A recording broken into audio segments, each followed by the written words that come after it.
Assalamualaikum warahmatullahi wabarakatuh. Selamat berjumpa kembali. Kembali kita bersama-sama akan membuat resume fundamental saham. Masih dari laporan keuangan triwulan 1 2024 ya. Kali ini kita akan membahas 5 LPPF, MYOR, MAPA, MAPI dan MASA ya. Ini semuanya keempat berawalan M1L ya.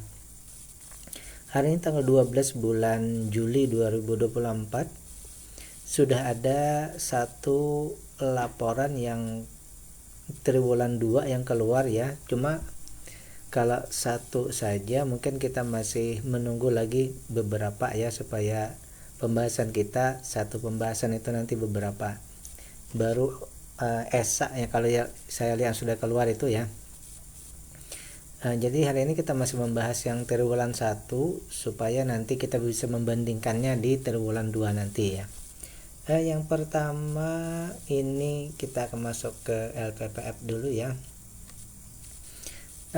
Jika Anda merasa bahwa pembahasan kita ini bermanfaat, jangan lupa untuk klik like, subscribe, dan share. Saya juga sudah membagikan link untuk playlist semua pembahasan saham di triwulan 1. Itu ada di deskripsi, silakan cek di sana. Dan apabila Anda menemukan pembahasan kita ini dalam video singkat, maka silahkan diklik di bagian paling bawah tonton video atau link untuk menemukan video full ya, seluruhnya pembahasan 5 saham kita ini. Baik, yang pertama LPPF atau Matahari Department Store. Ini usahanya retail ya. Retail untuk pakaian, aksesoris, tas, sepatu, kosmetik, dan peralatan rumah tangga lainnya ya. Mereka ini sering sekali kita temukan di mall-mall ya. Hampir seluruh mall yang besar itu ada Matahari ya. Baik, kita akan bahas dulu fundamentalnya dari segi valuasi. Yang pertama bahwa perusahaan ini ya, nilai perusahaannya itu Rp161 ya. Nilai bukunya itu Rp160 per lembar saham. Tapi keuntungan perusahaan ini Rp398. Berarti dari segi perusahaan ini keuntungan perusahaan itu 247% atau 2 kali lebih besar daripada nilai perusahaannya. Ini termasuk yang luar biasa kalau menurut saya ya. Ini sangat luar biasa. Artinya perusahaannya modalnya kecil tapi mereka bisa memutar berulang-ulang sampai keuntungannya besar ya.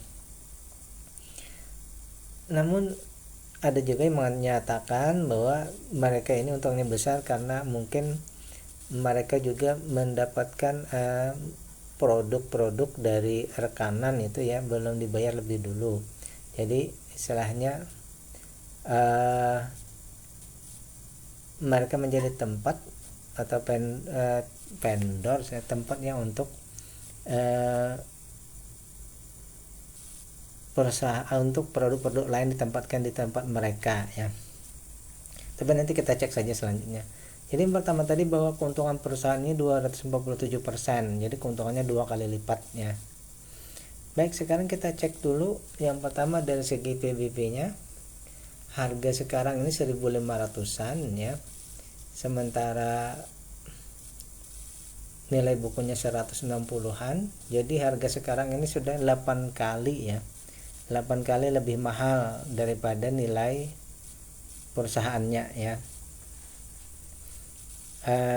Kalau menurut saya pribadi ya jelas saja kenapa PBV-nya bisa sangat tinggi seperti ini, karena perusahaannya untung besar ya, sehingga investor menghargainya tinggi. Itu analisa kita sementara ya, sehingga perusahaannya ini sudah ya kita kategorikan bertumbuh lamban. Kenapa? Karena memang dia sudah harga sekarang jauh melebihi dari nilai bukunya. Yang kedua, dari segi keuntungan tadi kan untungnya sangat besar, sehingga dari segi valuasinya ini diskonnya 62% ya. Jadi maksimal beli kan di 3.900, sementara keuntungannya ini kan maksimal beli 3.900, harga sekarang baru 1.500, sehingga valuasinya murah ya. Nah, kita tinggal mengecek lagi dari segi dividen. Ini valuasinya murah, kemudian PBV-nya besar. Kalau menurut saya ini secara kriteria, kalau menurut saya ini bisa ya, bisa menjadi kriteria. Tinggal kita cek lagi dengan dividen. Ternyata perusahaan ini membagikan dividen DPR-nya ini 66%. Coba kita setarakan dengan 30% dulu. Setara 30% pun mereka sudah hampir 8%. Ini berarti perusahaan ini sangat ramah dengan investor, sangat peduli dengan investor ya. Dari harga sekarang dividen yieldnya ini 17%. Berarti simpulan kita begini, bahwa perusahaan ini mungkin untuk berkembang lebih jauh itu agak sulit ya, untuk bertumbuh lagi lebih sulit, tetapi valuasi sekarang ini murah ya. Artinya pada saat kita membeli ini kita punya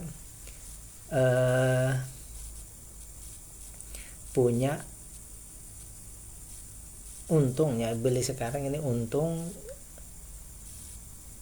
62% ya. Jadi ibarat barang seharga 100.000, kita belinya baru hanya di 38.000 ya. Seperti itu. Jadi di sini valuasinya murah, dividennya besar, walaupun perusahaannya sulit untuk bertumbuh besar lagi ya. Lanjut, dari segi ketahanan perusahaan, ini free cash flow-nya sangat besar ya, 716%. Free cash flow-nya sangat besar. Namun di sini ada yang jadi permasalahan nih ya, karena tadi sebenarnya gini ya, kenapa aset lancarnya kecil di sini 67% ya. Kenapa aset lancarnya kecil? Karena memang perusahaannya kecil kan. Maksudnya begini, modal perusahaannya kan kecil, sehingga sehingga aset lancarnya juga kecil ya.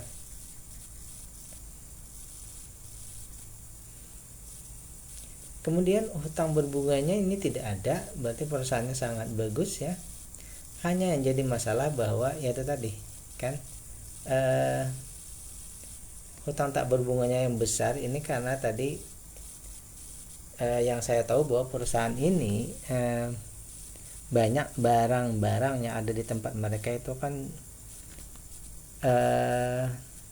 istilahnya titip barang dulu baru nanti dibayar kemudian. Nah, jadi di sini hutang tak berbunganya banyak ya, sampai 1.700% atau 17 kali lipat ya.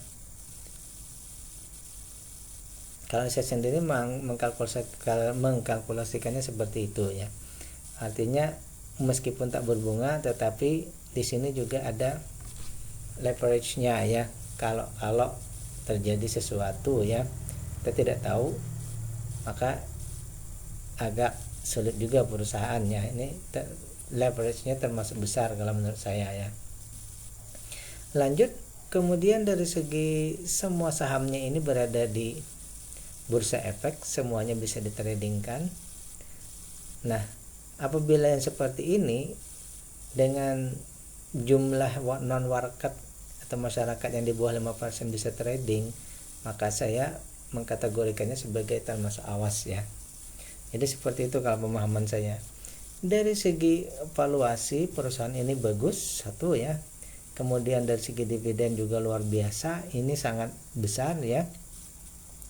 Hanya mungkin perusahaan ini kalau menurut saya pribadi tadi, dari segi ketahanannya ya, dari segi ketahanannya ini kita perlu menunggu ya. Ini dan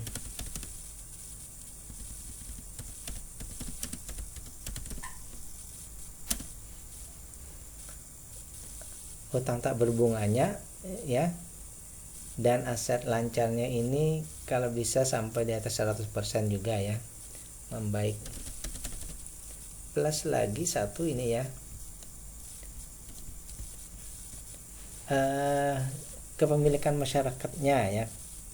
Kepemilikan masyarakatnya ini meskipun pengendalinya bukan retail, masih di bawah ya, di bawah 50%, tetapi karena semua sahamnya itu bisa ditradingkan, maka saya beranggapan bahwa 48% itu termasuk besar ya. Jadi seperti ini ya, ini pemahaman saya ya, hipotesa saya. Jadi bukan sebuah kesimpulan, ini hipotesa saya bahwa kita harus menunggu. Yang pertama di sini hutang tak berbunganya ya,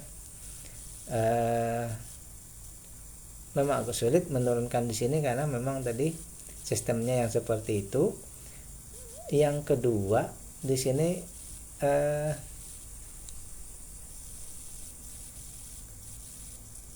aset lancarnya yang mesti dinaikkan ya, aset lancarnya mesti dinaikkan. Jadi kalau HTB ini mungkin kita tidak bisa mengubah itu mungkin kebijaksanaan perusahaan, cuma yang perlu kita concern di sini bahwa aset lancarnya atau current ratio-nya harus naik ya. Dan yang berikutnya ini bahwa non marketnya juga mestinya seharusnya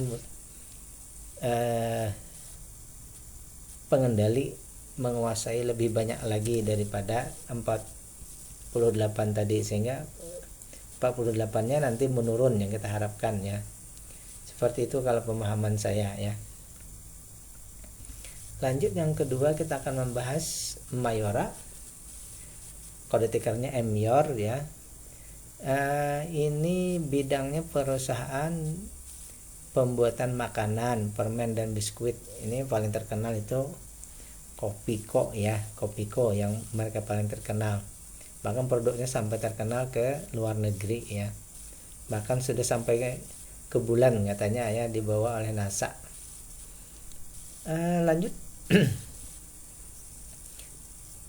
Dari segi ini kan perusahaan konsumer ya, perusahaan konsumer seperti LPPF tadi juga biasanya ini dihargai tinggi terus ya. Kita cek dulu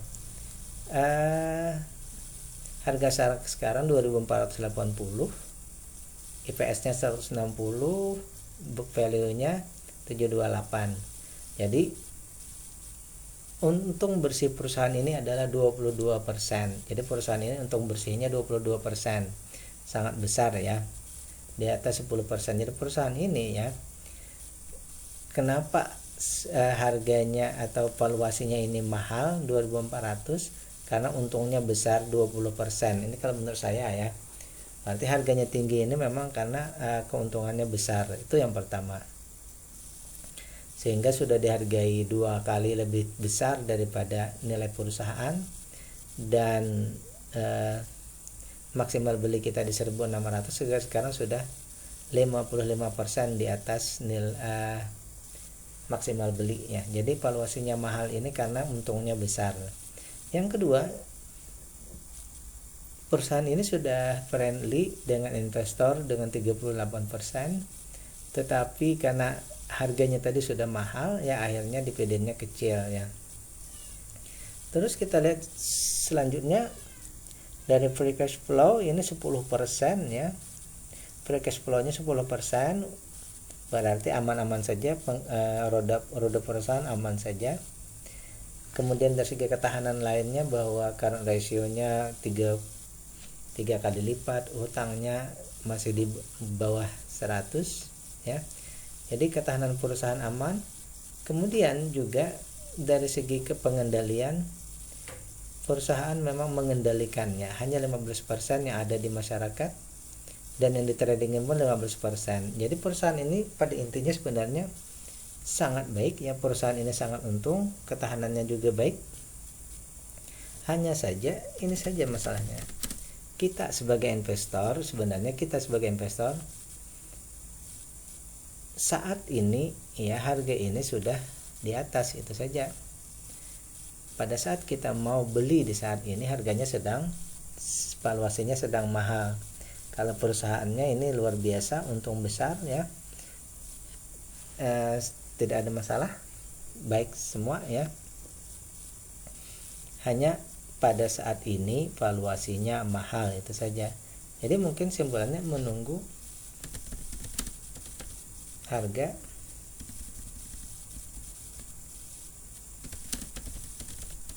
membaik, artinya menunggu harganya turun dulu, paling tidak menuju ke misal valuasinya paling tidak valuasinya menuju ke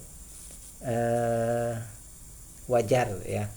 Kalau perusahaan seperti ini mungkin kalau turun menuju ke murah agak sulit, paling tidak menuju ke wajar lah istilahnya. Coba kita cek misal sampai di harga 2000, valuasinya masih mahal ya di 2000. Coba kita turunkan lagi 1000. Nah, kalau di 1000 itu valuasinya sudah murah, dividennya besar. Ya, jadi misalnya turun sampai ke 1000-an lah. Baru mungkin bisa, atau 1500. Kalau di 1500 sudah bisa wajar, tetapi dividennya masih belum ya. Mungkin di 1000 tadi ya. Untuk bisa istilahnya di 1500, tapi nanti mungkin dividen payout ratio-nya yang dibesarkan ya. Seperti itu pemahaman kita untuk Mayora. Sekali lagi hipotesa kita bahwa perusahaannya bagus, untung besar, ketahanannya baik. Hanya harga sekarang ya investor sudah menghargainya tinggi. Jadi pada saat ini kita belum bisa masuk ya. Tetapi bagi mereka yang sudah lama ya, sudah beli di atas, mungkin beli di 1000-an tadi, tidak ada yang perlu dikhawatirkan, tetap saja ditahan ya. Lanjut kita akan membahas perusahaan yang ketiga, MAP Aktif Adi Persada Tbk ya. Kalau tidak salah MAPA ini juga perusahaan di bidang konsumer ya. Tapi lini usahanya ini adalah lini gerai juga ya, tetapi lebih ke pakaian sport ya, ataupun merek-merek terkemuka dunia ya. Itu Planet Sport atau Sport Station ya. Mereka jual barang-barang misalnya Balance, Reebok, Converse dan lain-lain itu ya. Mereka juga menjual lini bisnisnya juga ada untuk produk-produk anak, itu Kids Station kalau tidak salah ya. Kalau tidak salah itu Kids Station. Mereka jual produk kayak Lego ada juga ya. Jadi mungkin perusahaan-perusahaan bermerek ini ya, perusahaan-perusahaan bermerek ya, yang hubungannya dengan olahraga, kemudian leisure dan barang-barang untuk anak ya. Itu MAP Aktif Adi Persada Tbk. Baik, kita cek lagi. Nilai buku perusahaannya 210, keuntungannya 49, harga sekarang 720. Jadi keuntungan perusahaan ini adalah 23%. Sehingga kalau menurut saya pribadi, kenapa di sini valuasinya mahal? Tentu saja karena keuntungan yang besar ini ya. Jadi di sini bukan karena perusahaannya merugi, tapi karena untungnya besar, sehingga investor menghargainya sudah tinggi. Kemudian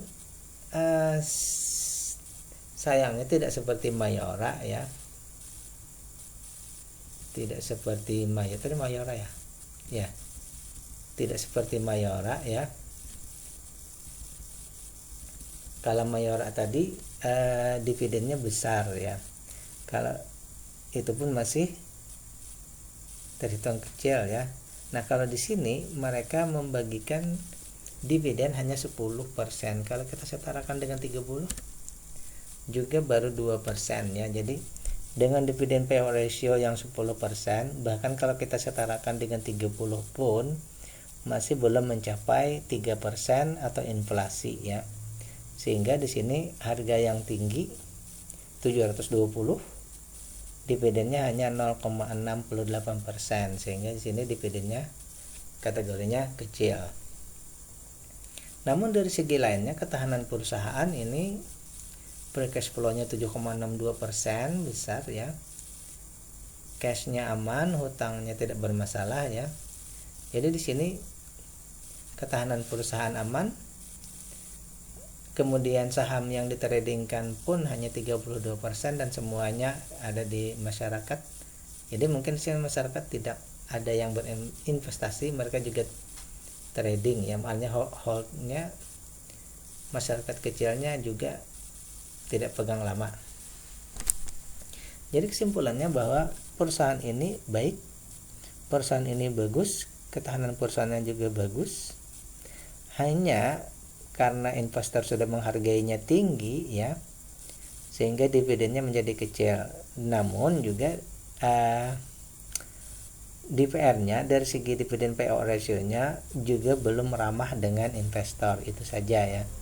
Sehingga simpulan kita di sini dari semua data yang kita dapatkan di sini, sebenarnya kita ya, sekali lagi nih, untuk MAPA ini juga kita untuk saat ini untuk bisa masuk itu harganya sudah terlalu tinggi. Jadi kita menunggu harga membaik ya.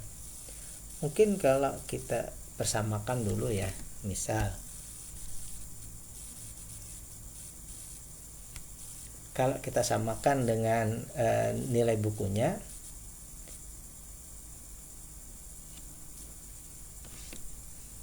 maka valuasinya menjadi murah ya. Kemudian kalau kita persamakan dengan 30%, nah dividennya menjadi besar. Jadi kalau dia sama ya dengan book value yang sama, maka valuasinya akan menjadi murah dan dividennya dinaikkan. Dividennya tadi setara lebih dengan 30% ya. Kalau misalnya di 400 masih di berapa ya, wajar ya, valuasinya sudah menjadi wajar. Kalau disetarakan 30, dividennya masih terhitung kecil ya. Jadi ini mungkin di 300-an bisa ya. Nah di 300-an kita setarakan dengan 30 ya, hampir 5 kurang lebih ya. Jadi secara perhitungan kita di sini berarti kalau kita menunggu harganya membaik ya di sekitar 300 harganya ya, equilibriumnya itu sekitar 300. Lanjut,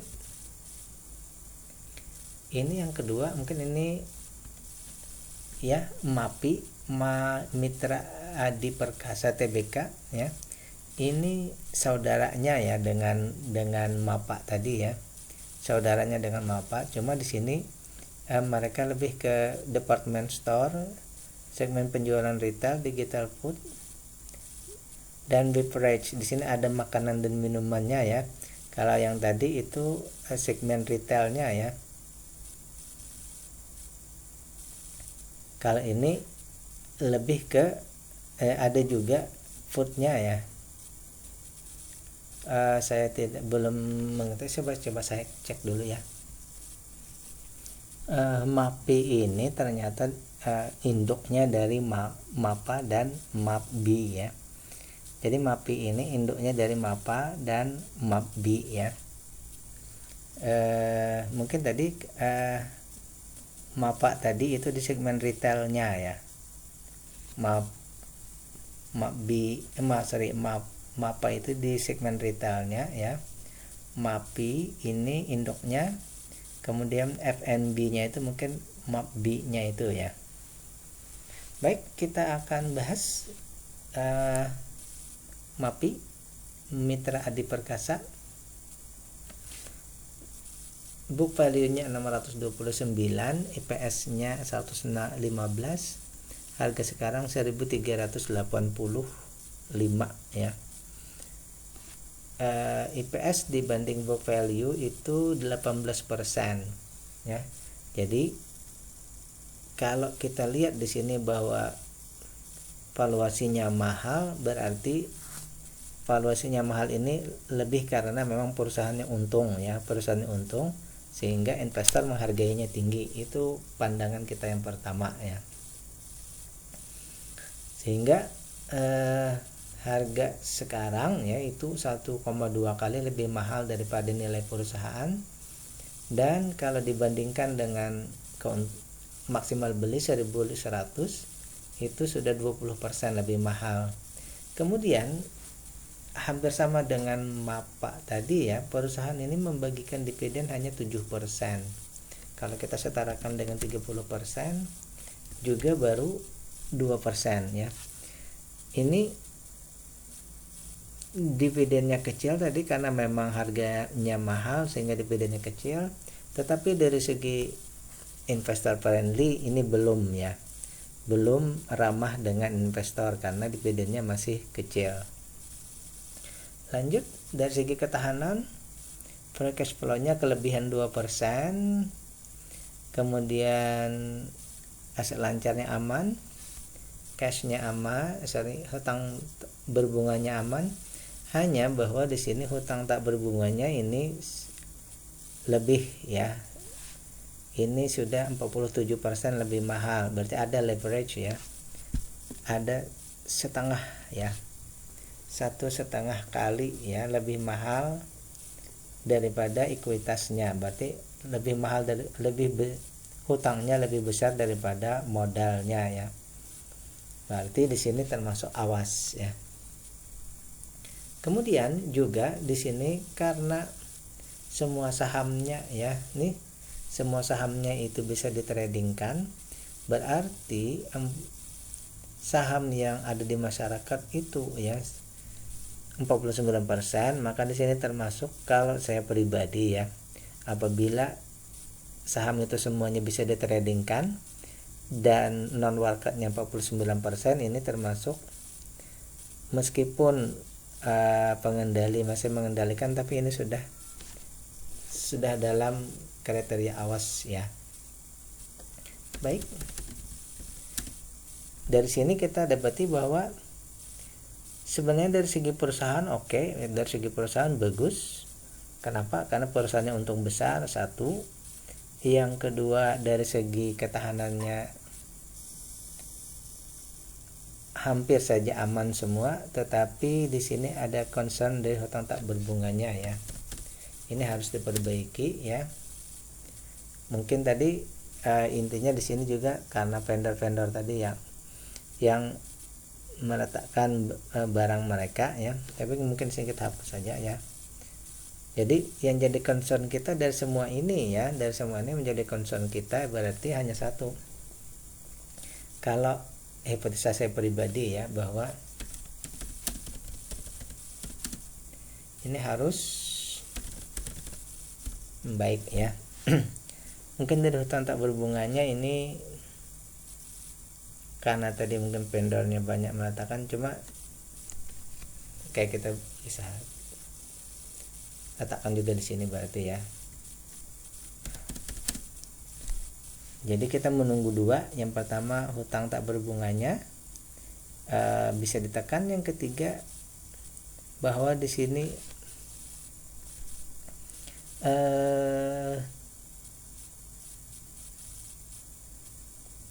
kepemilikan masyarakat yang di bawah 5% dan trading ini sudah, kalau menurut saya sangat besar ya, sehingga ini perlu perusahaan berusaha untuk mengendalikan lagi ya. Ini sudah termasuk dalam kategori yang sangat awas sekali ya. Baik, kita akan masuk ke saham yang terakhir, MASA ya, Multistrada Arah Sarana ya, TBK atau MASA ya. Ini perusahaan bergerak di bidang ban ya, pembuatan ban dengan bahan utamanya karet alam atau karet buatan ya. Ini kalau tidak salah nama mereknya Achilles Uniroyal BF Goodrich ya. Baik, yang pertama kita akan bahas lagi. Yang pertama dulu dari segi nilai perusahaannya 681, keuntungannya 120, harga sekarang 5.875. Jadi keuntungan bersih perusahaannya 17%. Dengan begitu berarti ya harga yang mahal ini, valuasinya yang mahal ini, kita simpulkan bahwa memang karena perusahaannya untung besar ya, 17%, sehingga harganya mahal. Valuasinya mahal, bukan harga yang mahal, harga dan valuasi yang mahal ya. Dari sini bahwa dengan harga yang sebesar ini, maka harga sekarang ini 7 kali lebih mahal daripada nilai perusahaan, dan juga dia 3,9 kali lebih mahal atau hampir 4 kali lebih mahal ya. Kemudian perusahaan ini membagikan dividen 29%. Ya sudah, kita kurang lebih lah sebenarnya ya. Ini kurang lebih ya, anggap 30 pun. Dengan 30% pun ternyata mereka baru 0,6 ya, 0,6%, karena harganya sudah tinggi tadi, sehingga dividen yieldnya kecil. Kalau kita beli sekarang, maka dalam setahun kita hanya dapat dividen 0,60%. Itu sangat kecil ya. Terus dari segi cash flow, perusahaan aman saja. Free cash flow-nya 18%, sangat besar. Kemudian dari segi aset lancar, hutang bahkan tidak ada ya. Hutang berbunganya tidak ada ya. Hutang tak berbunganya hanya 28%. Ini berarti kesimpulan kita bahwa perusahaan ini ya, ketahanan perusahaannya sangat bagus ya. Ketahanan perusahaannya sangat bagus. Karena perusahaan untung besar, perusahaan sangat bagus, sekarang sudah dihargai tinggi ya. Tetapi dari segi investor ya, dari segi sudut pandang investor, memang perusahaan sudah peduli dengan investor ya. 30 kita buat jadi 30, kita buat jadi oke saja ya di sini ya. Dengan 30% pun keuntungannya baru 0,6. Ini berarti dividennya kecil. Jadi di sini aja masalahnya ya. Masalah yang pertama. Kemudian dari segi kepemilikan, ini semuanya ya, semua saham ini berada di bursa efek, berarti semuanya bisa ditradingkan. Tapi masalah terbesarnya adalah non warkatnya hanya 0,4%. Berarti sahamnya ini ya, memang semuanya berada di bursa, semuanya bisa ditradingkan, tetapi dikuasai oleh pengendali, dan non warkatnya yang bertrading itu hanya 0,4%. Sedangkan batas minimum yang disyaratkan oleh bursa efek itu, non warkatnya itu minimal 7,5. Di sini berarti perusahaan tidak memenuhi kriteria dari bursa efek ya. Satu hal lagi yang perlu kita cek di sini bahwa 99,64% itu sahamnya dimiliki oleh asing ya. Dimiliki, kalau tidak salah Michelin ya. Kalau tidak salah ini Michelin sudah membelinya ya. 99,6%. Jadi hanya 0,34 ya. Hanya 0,34% saja yang ada di masyarakat tadi ya. Nah, di sini permasalahannya. Nah, mungkin karena itulah sehingga di sini ada kriteria notasi khusus dari BEI bahwa perusahaan ini ekuitas dalam pemantauan. Karena mungkin tadi dia tidak liquid lagi karena tidak ada yang mentradingkannya ya. Jadi perusahaan ini kita buat simpulan dulu.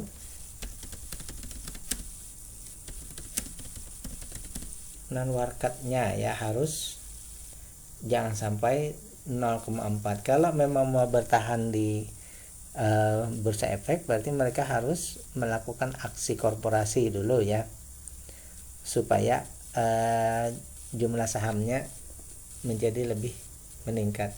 Yang kedua di sini hanya harus membuat harganya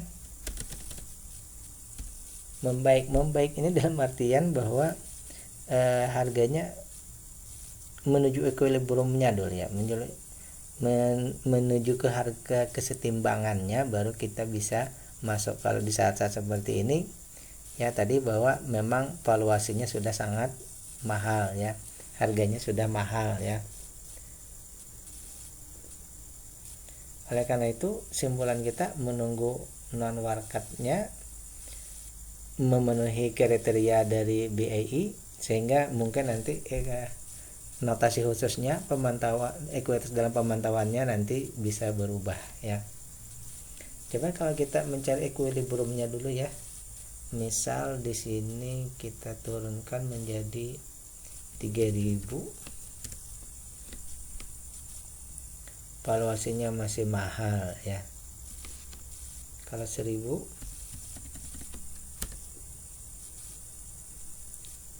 sudah menjadi wajar ya, tetapi dividennya masih kecil, berarti masih banyak yang perlu kita tunggu di sini ya.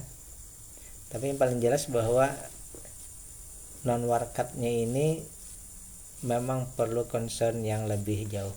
Oke, demikian pembahasan kita untuk 5 saham, yaitu LPPF, Emyor, Mayora, MAPA, MAPI, dan Masa. Demikian, bila taufiq wal hidayah. Assalamualaikum warahmatullahi wabarakatuh.